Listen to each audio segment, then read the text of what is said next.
Lisa Martinez stared at the glowing screen in front of her. The numbers and signals meant nothing to most people, but to her they told stories. Stories of ships moving through space, of planets spinning around distant stars, and sometimes of people calling for help. She worked on Deep Space Station Omega 7, a metal box floating in the darkness between stars.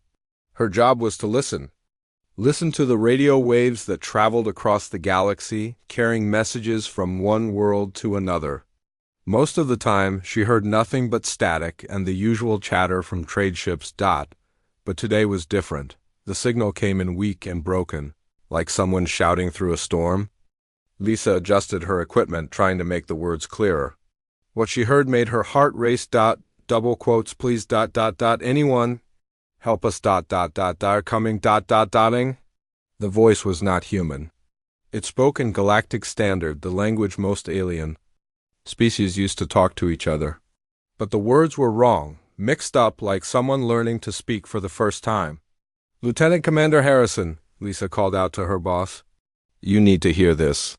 Jake Harrison walked over to her station. He was tall and thin, with gray hair that showed his years of service. He had seen many things in space, and most of them were not good. What is it, Martinez? He asked, looking tired. I'm getting a distress signal from the Andromeda Spiral. She said, It's not from any ship we know about. Harrison frowned. Probably pirates trying to trick us. They send fake signals to make us come to them, then they attack. Lisa shook her head. I don't think so, sir. Listen to this. She played the message again. The alien voice spoke slowly, each word full of fear. We are the Kalari Republic, 12 worlds, all under attack. The Devourers have come. They eat everything. They take our people, our children. Please, if anyone can hear this, help us. We will give you everything we have. Harrison listened carefully. His face changed as he heard the pain in the voice. They're sending star charts too, Lisa added, real ones. I checked them against our maps. The system exists, but we've never been there. Harrison was quiet for a long moment.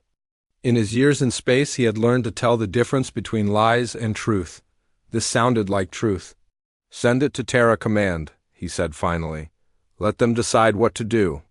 On Earth, Admiral Patricia Cole sat in her office looking at reports. She was a short woman with steel-gray hair and eyes that had seen too much war. She had fought in the resource wars when Earth almost destroyed itself fighting over water and rare metals. She had commanded ships during the AI uprising. When humanity's own machines turned against them, when the message from Omega 7 came in, she watched it 3 times. Each time she heard the same thing, desperation. Get me everything we know about this region, she told her staff, and find out what these Devourers are. Her aide, a young man named Peter, brought her the files an hour later. There's not much. Admiral, the Kalari Republic is about 47 days away at maximum speed. We've never had contact with them before. As for the Devourers, there are only rumors. Some traders say they're a nomadic species that moves from system to system, taking everything they can use. Cole studied the star charts the Kalari had sent. 12 worlds, all rich in resources and life. All now under attack by an enemy that seemed impossible to stop. What do the politicians say? She asked. They don't want to get involved. They say it's not our problem. That we should focus on human space and let the aliens handle their own troubles. Cole nodded. She had expected that answer. Politicians always wanted to avoid difficult choices, but as she looked at the message again, she thought about something else. The Kalari had offered everything they had in exchange for help. Their technology, their knowledge, their freedom. No species made that kind of offer unless they were facing complete destruction. Admiral, Peter said quietly, there's something else. The Kalari mentioned that the Devourers have already consumed other civilizations, dozens of them.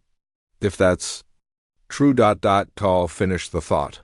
Then they won't stop with the Kalari. They'll keep moving, keep consuming, until they run out of worlds to eat. She stood up and walked to the window. Below her, Earth spun in its orbit, blue and green and full of life. Humanity had almost destroyed itself many times, but they had survived. They had learned to fight, to adapt, to do whatever it took to keep living. Send a message to all fleet commanders, she said. Activate Protocol 7. Peter's eyes went wide. Protocol 7 was the code for humanity's most powerful military response. It meant calling together every major warship in human space and preparing for a war that could last years. Ma'am, are you sure? The politicians will be angry. They'll say you're starting a war we can't win. Cole turned back to him. The war has already started, Peter. We just have to decide if we're going to fight it now or wait for it to come to us. Across human space, the message went out. Ships that had been patrolling the outer worlds suddenly changed course. Captains, who had been conducting routine missions, received new orders. The largest and most dangerous ships in humanity's fleet began moving toward a single meeting point. They were bringing weapons that had been banned by the Galactic Council. Devices that could crack planets, chemicals that could eat through any known material, and tactics learned from humanity's bloodiest wars. The Kaleri had sent out a desperate call for help, not knowing who might answer. They had no idea that they had just summoned the most terrifying war fleet the galaxy had ever seen. In the depths of space, something ancient stirred. The Devourers had been moving from system to system for centuries, consuming everything in their path. They had never met a species that could truly fight back. That was about to change. The message from the Kaleri Republic traveled through space at the speed of light, carrying with it the seeds of a war that would reshape the galaxy. Humanity had heard the call and they were coming. God help anyone who stood in their way. Captain Ryan Mitchell was eating breakfast when the alarm sounded. The coffee cup in his hand shook as his ship, the UES Vengeance, suddenly changed course. Around him, the other officers stopped what they were doing and looked at the red lights flashing on the walls. "Captain, to the bridge," came the voice over the speakers. But Ryan was already moving, his breakfast forgotten. The bridge of the Vengeance was a busy place. Screens showed star maps, weapon systems, and the endless darkness of space. His crew worked at their stations, their faces serious. "What's the situation?" Ryan asked as he sat in his command chair. "We just received a Priority 1 message from Terra Command," said his first officer, Lieutenant Kate Burns. "We're ordered to Rally Point Alpha immediately." Ryan felt his stomach tighten. Rally Point Alpha was a secret location in empty space, far from any inhabited worlds. It was only used for one thing, assembling the full war fleet. "Any word on why?" he asked. "No, sir. Just the code. Protocol 7. Ryan had never seen Protocol 7 activated in his 15 years of service. It meant that humanity was preparing for a war bigger than anything they had fought before. "Set course for Rally Point Alpha," he ordered. "Maximum speed." As the Vengeance jumped into hyperspace, Ryan wondered what they would find when they arrived. He did not have to wait long to find out. Rally Point Alpha was supposed to be empty space. Instead, Ryan found himself looking at the largest gathering of human warships he had ever seen. Dozens of ships hung in the darkness, their hulls gleaming with armor and weapons. There was the UES Independence, a massive carrier that could launch. Hundreds of fighters. Captain Susan Clark commanded that ship, and Ryan knew she was one of the best pilots in the fleet. The UES Retribution was there too, a heavy cruiser built for one purpose, destroying other ships. Captain Danny Rodriguez had turned that ship into a legend during the AI uprising. When machines had tried to wipe out humanity, smaller ships surrounded the big ones like a pack of wolves. Destroyers, frigates, and support vessels all carried the marks of battle. These were not new ships fresh from the factories. These were veterans, ships that had seen real combat and survived. At the center of it all was the UES Dominion, the largest warship humanity had ever built. It was more than a ship. It was a floating city, capable of fighting entire fleets by itself. "Incoming message from the Dominion," Kate said. The screen lit up with the face of Fleet Admiral Marcus Stone. He was an old man with scars on his face and eyes that had seen too much death. He had commanded fleets during humanity's worst wars, and he had never lost a battle. "All captains report to the Dominion for briefing in 1 hour," Stone said. "We have a mission." Ryan took a shuttle to the massive flagship. The meeting room was filled with captains, all of them experienced warriors. Some he knew, others he had only heard stories about. All of them looked worried. Marl Stone stood at the front of the room, his uniform perfect despite the long journey to reach this place. Behind him, a large screen showed a star map of a region none of them had ever seen. 47 days ago, we received a distress signal, Stone began. It came from a species called the Kalari Republic. They are under attack by an enemy called the Devourers. The screen changed to show recordings from the Kalari worlds. Ryan watched in horror as he saw planets being stripped bare, their surfaces glowing with an evil light. Cities that had stood for thousands of years were being consumed like food. The Kalari have 12 worlds, Stone continued. 3 are already dead. The others are under attack. They have offered us everything they possess in exchange for our help. Captain Clark raised her hand. What do we know about these Devourers? Commander Amy Foster, the fleet's intelligence officer, stepped forward. She was a small woman with sharp eyes that missed nothing. Not much, she admitted. They appear to be a nomadic species that travels in bioships. These ships are alive, capable of healing themselves and adapting to different weapons. They strip planets of all resources and enslave any survivors. She touched a control, and the screen showed images of the Devourer ships. They looked like massive insects made of metal and flesh, pulsing with internal light. They've been moving through the galaxy for centuries, Foster continued. Every civilization they encounter is either destroyed or absorbed. They have never been defeated. The room was quiet. Ryan could hear the sound of the ship's engines, the hum of the air recyclers, the breathing of his fellow captains. Why should we get involved? Asked Captain Rodriguez. These aliens are not our people. We have our own worlds to protect. Stone's expression did not change. Because if we don't stop them here, they will keep moving. Eventually, they will reach human space. When that happens, we will be fighting them alone, with no allies and no knowledge of their tactics. He paused, letting that sink in. The Kalari are offering us their technology. Advanced shields, new propulsion systems, detailed maps of the galactic core.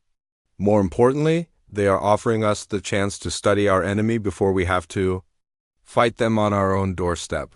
Captain Clark spoke up. How long do we have? The journey to Kalari space will take 47 days at maximum hyperspace speed, Stone replied. Intelligence suggests we have perhaps weeks before their remaining worlds fall. Stone looked around the room, meeting the eyes of each captain. I won't lie to you, this will be dangerous. We're going to fight an enemy that has conquered dozens of civilizations. They know tactics and weapons we've never seen. Some of you may not come home. He straightened his shoulders. But we are human. We have survived the resource wars, the AI uprising, and every other threat that tried to destroy us. We have weapons and tactics that no other species has ever developed. We know how to fight, and we know how to win. The captains began to nod. Ryan felt the familiar feeling in his chest, the mixture of fear and excitement that came before every battle. Prepare your ships, Stone ordered. We jump to hyperspace in 6 hours. When we arrive at Kalari space, we will show these Devourers what happens when they threaten the innocent. As the meeting broke up, Ryan walked back to his shuttle with the other captains. Nobody spoke much, but he could see the determination in their faces. They were scared, but they were ready. The human war fleet was about to enter the largest battle in galactic history, and they were bringing weapons that would change everything. The human fleet dropped out of hyperspace at the edge of Kalari space, and what they saw made even the veteran captains curse under their breath. The system that should have been full of life and light was instead a graveyard of worlds. Captain Ryan Mitchell stood on the bridge of the Vengeance, staring at the main screen.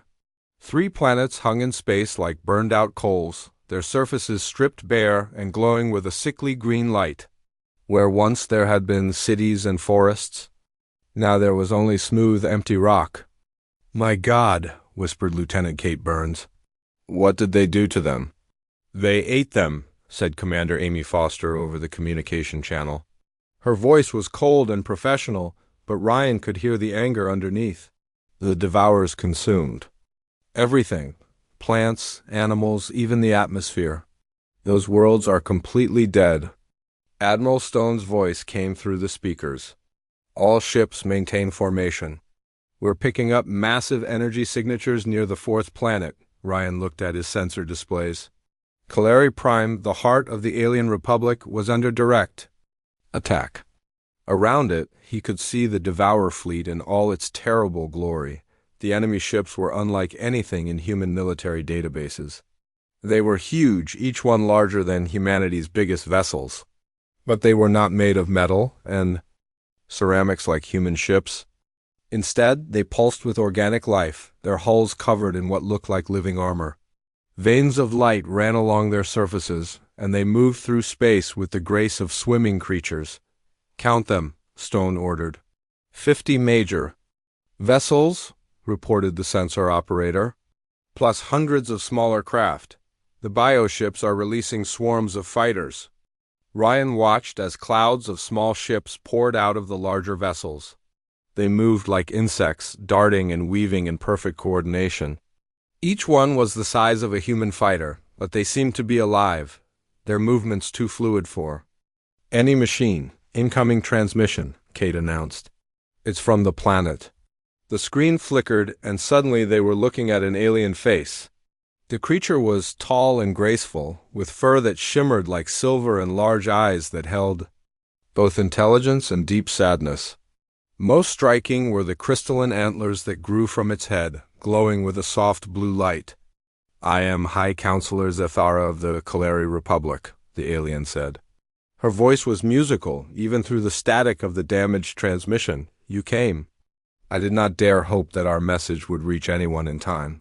Admiral Stone replied. "From the Dominion, we received your call for help." "What is your situation?" "Desperate," Zethara answered. The crystals on her head dimmed with grief. 9 of our worlds are gone. The Devourers have been here for 30 days. Our fleet tried to stop them, but our ships were not built for war. We are a peaceful people. We have never fought a battle like this. Ryan could see the truth of her words on his tactical display. The remaining Kaleri ships were beautiful, sleek vessels that looked more like works of art than warships. They moved with elegance, but their weapons were weak and their armor was thin. They were being slaughtered. "How many of your people are left?" Stone asked. "Perhaps 2 million on this world," Zethara replied. "Maybe 500,000 scattered across our remaining colonies. We were once 40 million strong." The number hit Ryan like a physical blow. In 30 days, the Devourers had killed or enslaved 37 million people. It was genocide on a scale that made even humanity's worst wars seem small. "We will do everything we can to help," Stone promised, "but we need you to pull your ships back. Let us engage the enemy." "You do not understand," Zethara said urgently.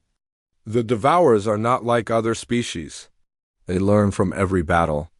They adapt their tactics and their biology to counter whatever weapons are used against them. They have fought for centuries, absorbing the knowledge of every civilization. They have conquered." Stone's reply was grim. "Then it's time they learned about human warfare." The Devourer fleet had noticed the human arrival. The bioships began turning toward them, their living hulls rippling with new patterns of light. The smaller craft swarmed forward like a cloud of angry wasps. "All ships, battle formation," Stone ordered. "Prepare for engagement." Ryan watched as the human fleet moved into attack position. The massive carriers took the center, surrounded by cruisers and destroyers. It was a formation perfected during humanity's civil wars, designed to maximize firepower while protecting the most important ships. "Enemy vessels approaching," reported the sensor operator. "They're moving fast. Estimate contact in 3 minutes." The Devourer fighters were unlike anything Ryan had seen. They moved in perfect waves, hundreds of them working together like a single organism. Their coordination was flawless, their formation constantly shifting to avoid predicted weapon fire. "Target the lead fighters," Ryan ordered. "Fire when ready." The Vengeance opened fire with its plasma cannons. Beams of superheated energy lanced out toward the enemy swarm. But the Devourer fighters were already moving, their formation flowing around the attacks like water around stones. "They're adapting," Kate observed. "They're learning our firing patterns." Across the fleet, similar scenes played out. The human ships fired with all their might, but the Devourer fighters seemed to anticipate every attack. They moved with inhuman precision, avoiding most of the weapons fire while closing the distance. "This is impossible," muttered one of the gunners. "It's like they know what we're going to do before we do it." But Ryan had an idea. "Kate, switch to kinetic rounds, old-fashioned projectiles." "Sir, the Devourers have been fighting advanced civilizations for centuries. They've learned to counter energy weapons, missiles, even quantum torpedoes. But I bet they've never fought anyone primitive enough to use simple bullets." Kate's eyes lit up with understanding. Switching to kinetic weapons now. The Vengeance's guns rotated, loading tungsten slugs instead of energy cells. When they fired, streams of metal projectiles shot out at incredible speed. The Devourer fighters, expecting energy beams, flew directly into the path of the bullets. The results were devastating. The organic fighters, evolved to deflect and absorb energy, were torn apart by simple chunks of metal. Their perfect coordination broke down as dozens of them died in seconds. "All ships, switch to kinetic weapons," Stone ordered. "Show them what happens when they fight humans." The tide of battle began to turn. The Devourer fighters, so deadly against the elegant weapons of other species, found themselves helpless against humanity's crude but effective projectiles. The human fleet pushed forward, their guns filling space with streams of metal death, but the large bioships were adapting. 2. Their living armor began to shift and change, growing thicker plates to deflect the kinetic rounds. They started firing back with weapons that looked like living creatures. Streams of energy that writhed and twisted through space. The big ships are learning, Amy Foster reported. They're developing countermeasures. "Then we'll have to be smarter than they are," Stone replied. "All ships, prepare for close combat. We're going to show these things what human ingenuity really looks like." The battle for Calais Prime was about to begin in earnest. The Devourers had never faced an enemy like humanity, a species that had learned to fight not through evolution, but through bitter experience and desperate innovation. They were about to discover why humans were the most dangerous species in the galaxy. The battle for Calais Prime erupted into chaos as the human fleet charged forward. Captain Ryan Mitchell watched from the bridge of the Vengeance as space filled with weapons fire, explosions, and the twisted forms of dying bioships. The Devourer fleet had learned from the first exchange. Their bioships began growing thick, armored plates to protect against the kinetic weapons, but the humans had expected this. They had not survived centuries of warfare by using only one type of weapon. "All fighters, launch," ordered Captain Susan Clark from the carrier U.S. Independence. "Show them how humans really fight." Hundreds of human fighters poured out of the carrier bays. But these were not the elegant, single-pilot craft that most civilizations used. These were ugly, practical machines built for one purpose: killing the enemy as efficiently as possible. The human pilots flew in formations learned from Earth's ancient wars. They used tactics that had been perfected in the skies over burning cities and blood-soaked battlefields. When the Devourer fighters attacked in perfect coordination, the humans broke their formations and fought like wild animals. "Break and scatter," radioed Lieutenant Commander Jack Davis, leading the first squadron. "Don't let them predict your movements. Fight dirty." The human fighters spread out, each pilot following his own instincts instead of rigid formations. They used electronic warfare, jamming the Devourer communication networks. They dropped mines behind them as they retreated, then ambushed the pursuing enemies.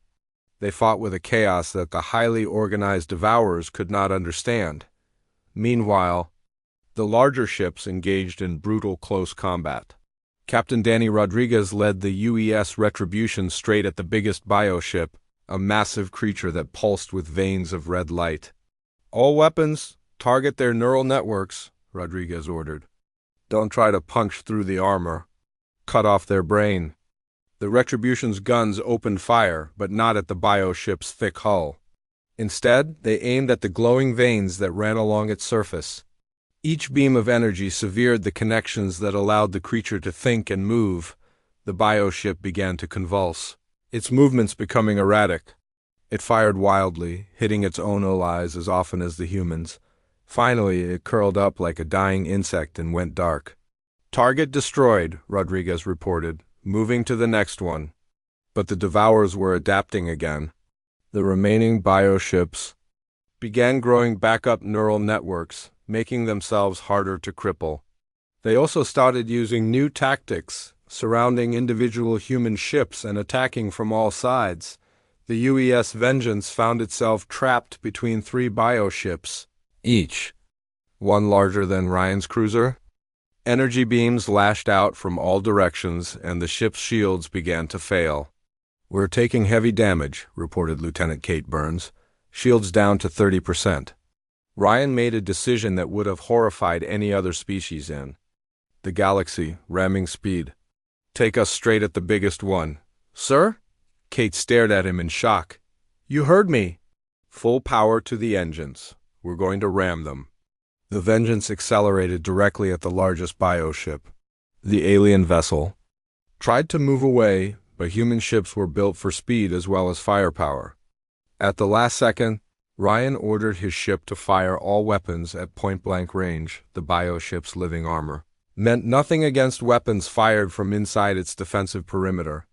The creature died in a burst of internal fire, its death scream echoing across all communication frequencies. "Crazy humans," muttered one of the Calari observers. "They fight like they want to die," but the humans were far from finished. Admiral Stone had been watching the battle, studying the enemy's tactics and weaknesses. He had noticed something important. The Devourers always tried to preserve their bioships, pulling back when they were badly damaged. They treated their vessels like living creatures, not expendable weapons. "All ships prepare for something new," Stone announced. "We're going to deploy the nanoplague." Commander Amy Foster's voice came over the communication channel. "Sir, are you sure?" "The nanoplague was designed for terraforming. We've never tested it as a weapon." "The Devourers are organic," Stone replied. "Their ships are alive. The nanoplague will eat them from the inside out." The nanoplague was one of humanity's most controversial inventions.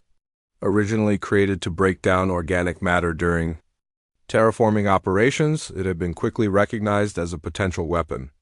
It was a cloud of microscopic machines that consumed carbon-based life forms while leaving technology intact. "Deploy the plague," Stone ordered. Canisters shot out from the human ships, releasing clouds of invisible death. The nanomachines spread through space, seeking organic targets. When they found the bioships, they began to feed. The effect was immediate and horrible. The Devourer vessels began to dissolve, their living hulls eaten away by the tiny machines. The bioships writhed in agony, their death cries filling the communication channels with sounds that made even hardened human soldiers feel sick. "It's working," reported the sensor operator. "Enemy ships are breaking apart, but the humans paid a price for their victory." High Counselor Zathara S.'s voice came over the communication channel, her crystalline antlers dim with horror. "What have you done?" she whispered. "Those creatures—" "They were in pain, they were screaming." Admiral Stone's reply was cold and professional. "We did what was necessary to save your people, but the way they died, it was horrible." "How can you use such weapons?" "Because we learned long ago that sometimes you have to become a monster to fight monsters," Stone answered. "That's the burden we carry so others don't have to." The remaining Devourer ships were retreating, but they were broadcasting on all frequencies as they fled. Their message was simple and terrifying. They had found a species more dangerous than themselves. On the surface of Calari Prime, the battle continued. The Devourers had landed ground forces, creatures that were part machine and part living nightmare. They moved like spiders, but they were the size of tanks, and their weapons could cut through solid rock. Colonel Nick Barnes led the human ground forces empowered armor that made them look like metal giants. His soldiers moved with the precision of machines, but they fought with the fury of wild animals. Use the flamethrowers, Barnes ordered. These things are organic. They'll burn. The human soldiers advanced through the ruins of Kaleri cities, their weapons spitting fire and death. The Devour ground forces had expected to face the gentle Kaleri, not armored humans with weapons designed to kill anything that lived. Fall. Back to the extraction point, Barnes radioed to his men. We've cleared the area, time to go home. But as they retreated, the humans did something the Devourers had never seen before. They stopped to help wounded enemies, giving medical aid to creatures that had been trying to kill them moments before. Why are you helping them? Asked one of the Kaleri refugees. Because the war is over, Barnes replied. Now they're just hurt. And scared like anyone else. The battle for Kaleri Prime was ending, but the war for the galaxy was just beginning. The Devourers had retreated, but they had learned something important. Humanity was not like other species. They were more dangerous in battle, but they were also capable of mercy. As the human fleet regrouped, Admiral Stone received a priority message from the retreating Devourer forces. It was not a surrender or a plea for mercy, it was a warning. You have made a terrible mistake, the message said. We are not the true threat. We serve something far older and more powerful. You have announced yourselves to the galaxy with violence. Now the Ancient Ones will take notice of you. Stone stared at the message, understanding that their victory had come at a price. Humanity had saved the Kaleri, but they had also declared war on forces they did not yet understand. The real battle was about to begin. The silence after the battle was almost as frightening as the fighting had been. Space around Kaleri Prime was filled with the wreckage of both fleets, but it was the human ships that remained intact. The Devourer bioships floated dead in the void, their once living hulls now cold and empty. Admiral Stone stood on the bridge of the UES Dominion, watching the rescue operations. Human ships were pulling survivors from the wreckage, treating wounded enemies alongside their own soldiers. It was a scene that would have confused most species in the galaxy, but it was simply how humans fought wars. Casualty report, Stone ordered. Commander Amy Foster read from her tablet. 17 ships damaged, 3 destroyed. We lost 432 crew members. The Devourers lost their entire fleet. No survivors among their bioships. Stone nodded grimly. The numbers were better than he had expected, but each death weighed on him. These people had followed him into battle, trusting his judgment. Some of them would never go home. What about the Kaleri? He asked. High Counselor Zethara is requesting permission to come aboard, Foster replied. She wants to thank us personally. Send her a shuttle. An hour later, Zethara stood in the Dominion's main conference room. Up close, she was even more graceful than she had appeared on the communication screens. Her silver fur caught the light, and her crystalline antlers glowed with a soft blue radiance that seemed to shift with her emotions, but Stone could see the sadness in her large eyes. She had watched her civilization nearly die, and she had seen the terrible weapons humans used to save it. Your species fought bravely, Stone said, trying to sound diplomatic. We're sorry for your losses. Zethara touched her antlers in what Stone guessed was a gesture of respect. You saved us when no one else would. We owe you a debt we can never repay. You promised us payment before the battle, Stone reminded her. Your technology, your knowledge, your star charts. Yes, and you will have all of it. Zethara's antlers dimmed slightly. But I must ask you something. The weapons you used, the way your soldiers fought, is this how humans always make war? Stone was quiet for a moment. He had been expecting this question, but he still was not sure how to answer it. We fight to win, he said finally. We learned long ago that if you're going to fight, you must be willing to do whatever it takes. Half measures get people killed. But the nanoplague, Zethara said, her voice barely above a whisper. Those creatures died in such pain. How can you use weapons like that? Because sometimes the choice is between using terrible weapons and watching innocent people die, Stone replied. We chose to save your people. If that makes us monsters, then we'll be monsters. Zethara stared at him for a long moment. You saved us, but you also frightened us. We had never seen anything like human warfare. It was efficient, brutal, but also strangely honorable. Honorable? Stone was surprised by the word. Your soldiers gave medical aid to wounded enemies. They risked their lives to save Kaleri. Civilians. You could have simply destroyed everything and taken what you wanted, but you chose to protect the innocent. That is honor, even if your methods are harsh. Stone felt something he had not expected, relief. The Kaleri understood. They were afraid of humanity's capacity for violence, but they also recognized the moral restraint that guided it. We need to talk about the future, Stone said. The Devourers sent a message before they died. They spoke of ancient ones, beings, that are older and more powerful than them. Do you know what they meant? Zethara's antlers flickered with fear. We have heard stories, legends passed down from the oldest civilizations. They speak of beings that ruled the galaxy before any of our species evolved. Most people think they are myths, but you don't think so. The Devourers have been consuming civilizations for centuries. They have knowledge that spans thousands of years. If they say the Ancient Ones are real, then we must believe them. Stone felt a chill run down his spine. What do these legends say about them? That they are beyond our understanding. That they view younger species the way we view insects. That they once ruled everything and they want to rule again. And now they know about us. Yes, by defeating the Devourers, you have announced humanity's presence to the galaxy. The Ancient Ones will take notice. Stone was quiet for a long time.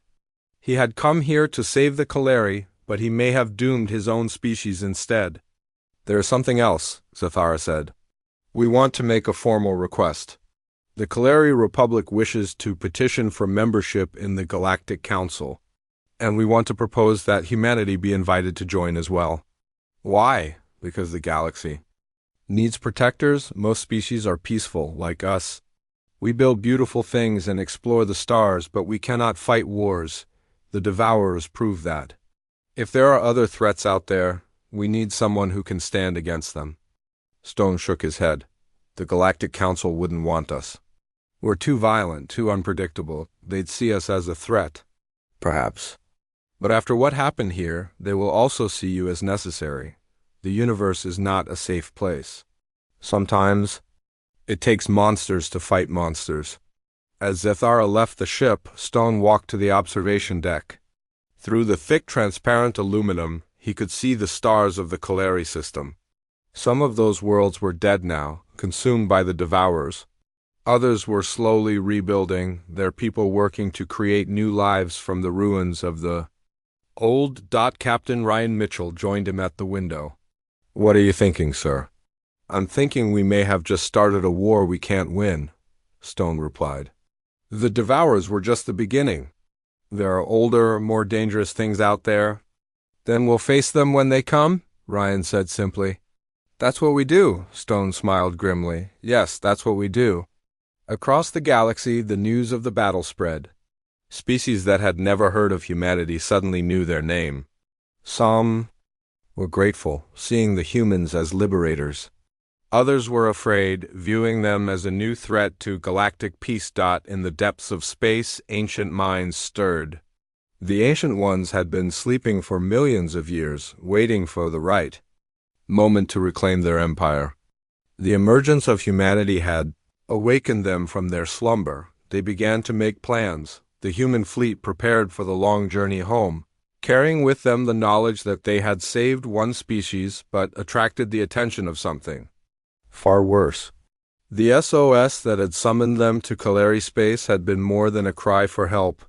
It had been the opening shot in a war that would determine the fate of every living thing in the galaxy. As the ships entered hyperspace, Admiral Stone sent a message to Terra Command. It was simple and direct. Mission accomplished. Kaleri saved. Prepare for war. The age of human isolation was over. Whether that was humanity's salvation or its doom remained to be seen. But one thing was certain, the galaxy would never be the same. The real test was yet to come.